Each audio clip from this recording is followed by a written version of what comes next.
Dealers across the country just dropped prices on 2-year-old boats by 80%. A 35-foot center console that sold for $220,000 in 2023 is now listed at $44,000. These aren't damaged boats. They're barely used machines with less than 50 hours on the engine. Why are dealerships selling nearly new inventory at bankruptcy prices? What does this tell us about the boats still sitting on their lots right now? Stick around, because what's driving these fire sales might make you rethink every boat purchase you see this year. The boat market used to follow a predictable rhythm. A new model would lose 15 to 20% of its value the moment it left the dealership. After 2 years, you could expect another 10 to 15% drop. That depreciation curve was steady and reliable. Dealers knew it, buyers knew it, banks knew it when they wrote the loans. During the pandemic, that curve broke completely. New boats sold above sticker price. Used boats traded for more than their original purchase price. A boat that cost $150,000 in 2019 sold for $190,000 in 2021. Dealers could not keep inventory on their lots. Wait lists stretched 6 months or longer. That frenzy created a new baseline in everyone's mind. Buyers thought boat values only went up. Dealers thought demand would stay strong forever. Banks thought the collateral behind their loans was solid. But depreciation curves do not disappear. They just get delayed. And when they come back hard. What we are seeing now is not just normal depreciation catching up. It is a complete collapse of the pricing structure that held the market together for 3 years. The shift started quietly. In mid-2023, interest rates on boat loans climbed from 4% to 9% in less than a year. Monthly payments on a $200,000 boat jumped from around $1,200 to nearly $1,800. That is an extra $7,000 per year just in interest. Buyers who could afford the boat at the old rate suddenly could not qualify at the new one. At the same time, insurance companies started raising premiums. Coastal policies went up 30 to 50% in Florida and the Gulf states. Hurricane damage claims from 2022 forced insurers to reprice risk across entire regions. A boat owner paying $3,000 per year for coverage now faced bills near $5,000. Meanwhile, fuel prices stayed elevated. Running a twin-engine boat for a day trip that used to cost $150 in fuel now costs $250. Storage fees at marinas increased 15 to 20% as facilities passed along their own rising costs. Every part of boat ownership got more expensive at once. But here's what most people missed. Dealers were still ordering inventory based on 2022 demand numbers. Manufacturers were still building boats at pandemic production levels. The supply chain finally caught up right when demand started falling off. Boats that should have arrived in 2021 started hitting dealer lots in 2023 and 2024. Dealerships went from having empty lots to having 60 or 70 boats sitting unsold. And every one of those boats cost them money every single day. A dealership in South Carolina took delivery of 12 center consoles in March 2024. These were premium boats. Each one carried a sticker price between $200,000 and $300,000. The dealer had ordered them 18 months earlier when customers were lining up to buy. By the time the boats arrived, the customers were gone. The dealership financed those boats through floor plan lending. That is where the bank loans the dealer money to stock inventory. The dealer pays interest every month until the boat sells. At 8% interest, a $250,000 boat cost the dealer about $1,600 per month just to keep on the lot. After 6 months, that is nearly $10,000 in interest alone. By September, none of the 12 boats had sold. The dealership had paid almost $200,000 in interest charges. They tried dropping prices by 10%. Nothing. They dropped another 15%. Still nothing. The boat sat through the fall and into winter. Each month added more interest charges. Each month pushed the dealership deeper into the red. In January 2025, the dealership made a choice. They needed cash more than they needed margin. They slashed prices to 40% below original sticker. A $270,000 boat went to $160,000. A $220,000 boat dropped to $130,000. Within 3 weeks, 8 of the 12 boats sold. The dealership lost money on every single sale. But they stopped the bleeding. They cleared space. And they avoided defaulting on their floor plan loans. The pandemic surge created a massive illusion of permanent demand. In 2020 and 2021, manufacturers could not build boats fast enough. Production lines ran at maximum capacity. Workers pulled overtime. Lead times stretched to absurd lengths. If you wanted a new boat, you put down a deposit and waited. Dealers saw this and did what seemed logical. They ordered more inventory. A dealership that normally stocked 20 boats ordered 40. A manufacturer that usually built 3,000 units per year ramped up to 5,000. Investment money poured into the industry. Private equity firms bought dealerships, betting on continued growth. Boat builders expanded factories and hired hundreds of new workers. Industry data shows total boat sales in the United States hit 330,000 units in 2021. That was the highest number in 13 years. Revenue for the marine industry topped $50 billion. Analysts predicted the growth would last for years. Boating had found a new generation of buyers. Remote work meant people could live near the water. The lifestyle had changed permanently, except it had not. What looked like sustainable growth was actually a pull forward of future demand. People who planned to buy a boat in 2025 bought one in 2021 instead. First-time buyers who would have taken years to save and research jumped in immediately. The market burned through 3 or 4 years of customers in 18 months. When the surge ended, demand did not just slow down, it cratered, and the entire supply chain was still geared up for boom-time volumes. Floor plan financing works fine when boats sell in 60 to 90 days. The dealer borrows money to stock inventory. The boat sells, and the dealer pays back the loan. Simple. But when inventory sits for 6 months or a year, the math gets brutal fast. Interest compounds. Holding costs pile up. The dealer's credit lines max out. Industry data shows the average days to sale for new boats jumped from 90 days in 2022 to 210 days by late 2024. At 8% interest on floor plan loans, a $200,000 boat costs about $13,000 in interest if it sits for 6 months. That is $13,000 of pure loss before the dealer even considers overhead, marketing, or salary costs. Many dealers now owe more on their inventory than the boats are worth at current market prices. A boat they bought at wholesale for $180,000 might only sell for $150,000 in today's market. If they have paid $10,000 in interest charges, they are $30,000 underwater on a single unit.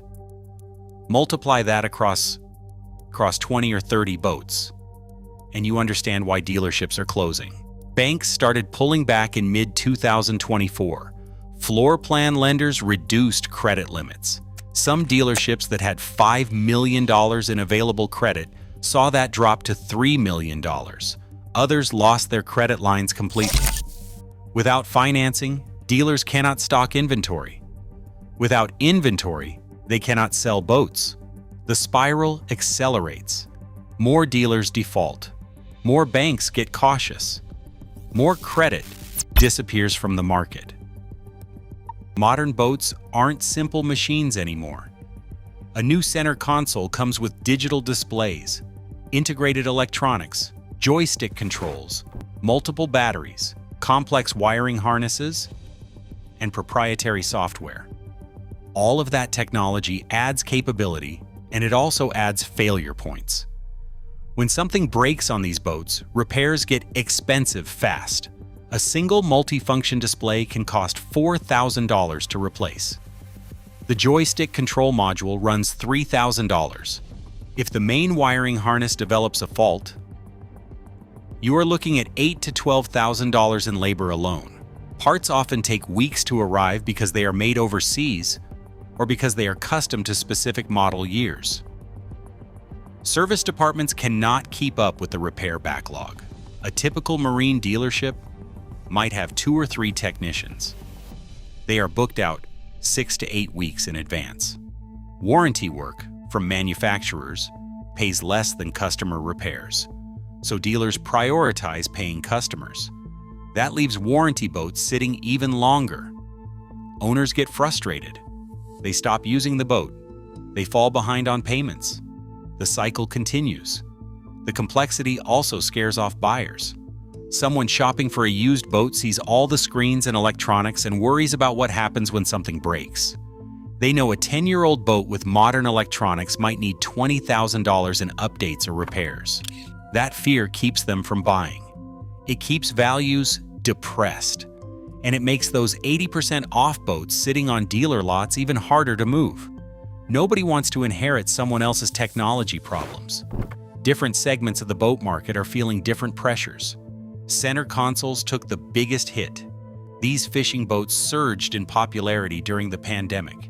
Prices climbed fast, and now they are falling faster.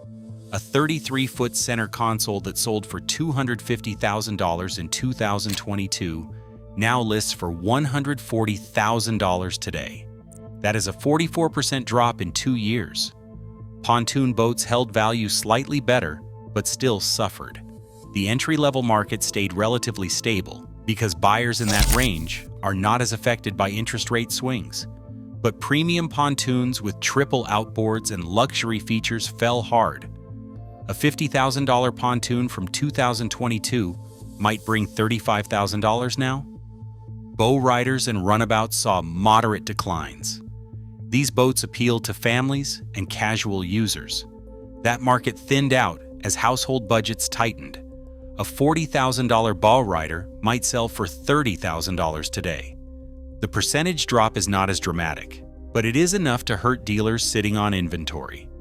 Larger cruisers and yachts face their own crisis. Operating costs on these boats run $20,000 to $30,000 per year minimum. When buyers tighten their spending, big boats get cut first. Estimates suggest cruisers over 40 feet lost 30% to 40% of their value from peak to now. Luxury sport boats held up best, but only in the ultra-premium tier. Buyers at that level are not as affected by interest rates or fuel costs. But the mid-tier sport boat market collapsed. These boats combine high prices with high operating costs, and that combination pushed buyers away fast. Real people are caught in this collapse. A couple in Texas bought a 32-foot center console in 2022 for $210,000. They put down $40,000 and financed the rest. 2 years later, they need to sell because of a job change. The boat is worth $120,000 in today's market.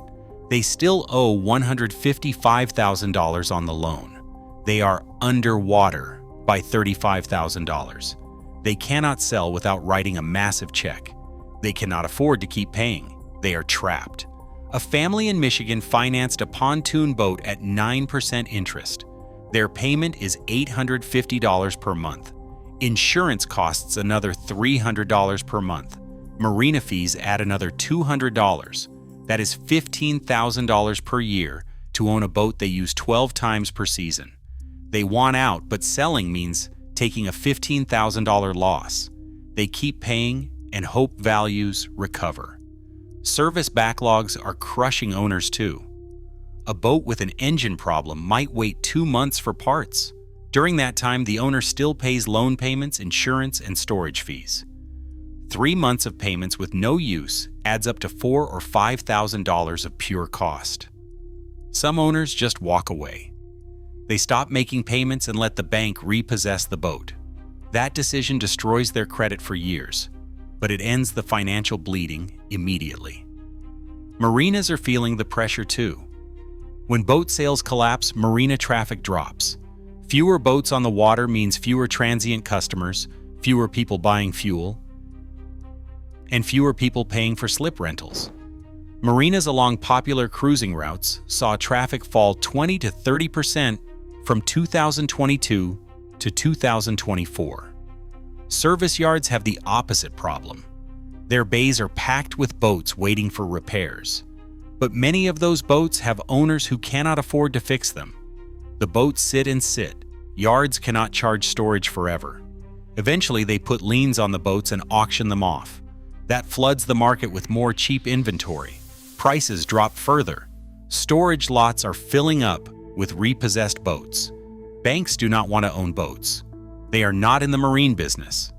So they hire liquidation companies to move inventory fast. Those companies drop prices to whatever moves the boat.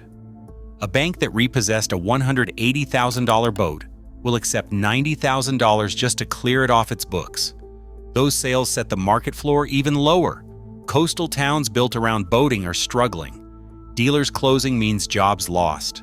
Less boat traffic means restaurants and shops see fewer customers. Charter businesses face lower bookings. The entire ecosystem depends on healthy boat sales. When that collapses, the damage spreads wider than most people realize. Communities that thrived on marine industry money now face budget shortfalls and declining property values. The market has two possible paths forward. The first is a reset. Prices find a natural floor. Inventory clears. Interest rates stabilize or drop slightly.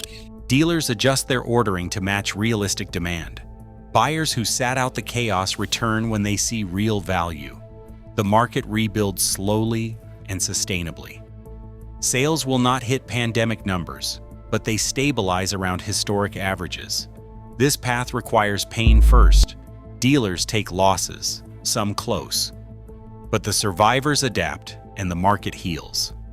The second path is a deeper reckoning. More dealerships default on their floor plan loans. Banks pull even more credit out of the market. Manufacturers cut production, but not fast enough. Inventory keeps piling up. Prices keep falling. More buyers walk away from underwater loans. Repossessions spike. The stigma around boat ownership grows. People see boats as financial traps instead of lifestyle purchases. Demand stays depressed for years. The industry contracts permanently to a smaller footprint.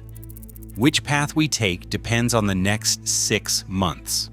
If inventory levels drop by summer and interest rates hold steady, the reset happens. If dealers are still sitting on massive inventory by fall and rates tick higher, the reckoning accelerates. Watch for dealer closures. Track repossession auction volumes. Monitor how fast new inventory moves.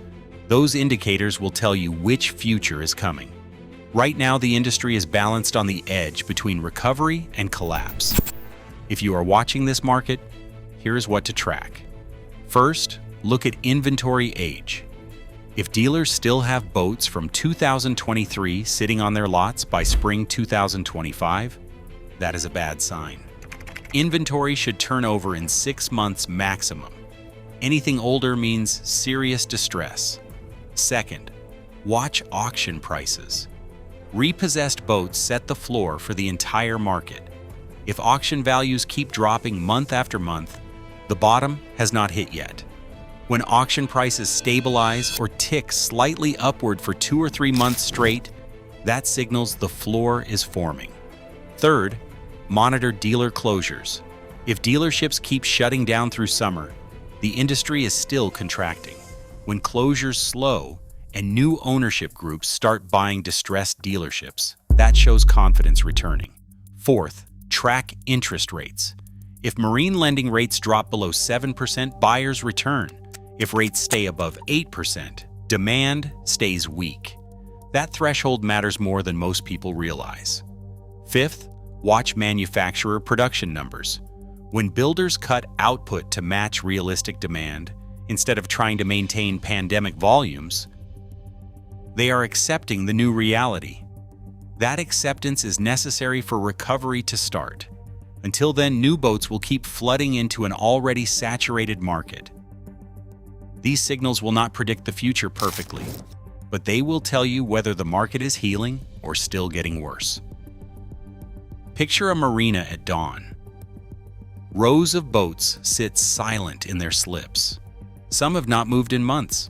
Their owners are underwater on loans they cannot afford and trapped in machines they cannot sell.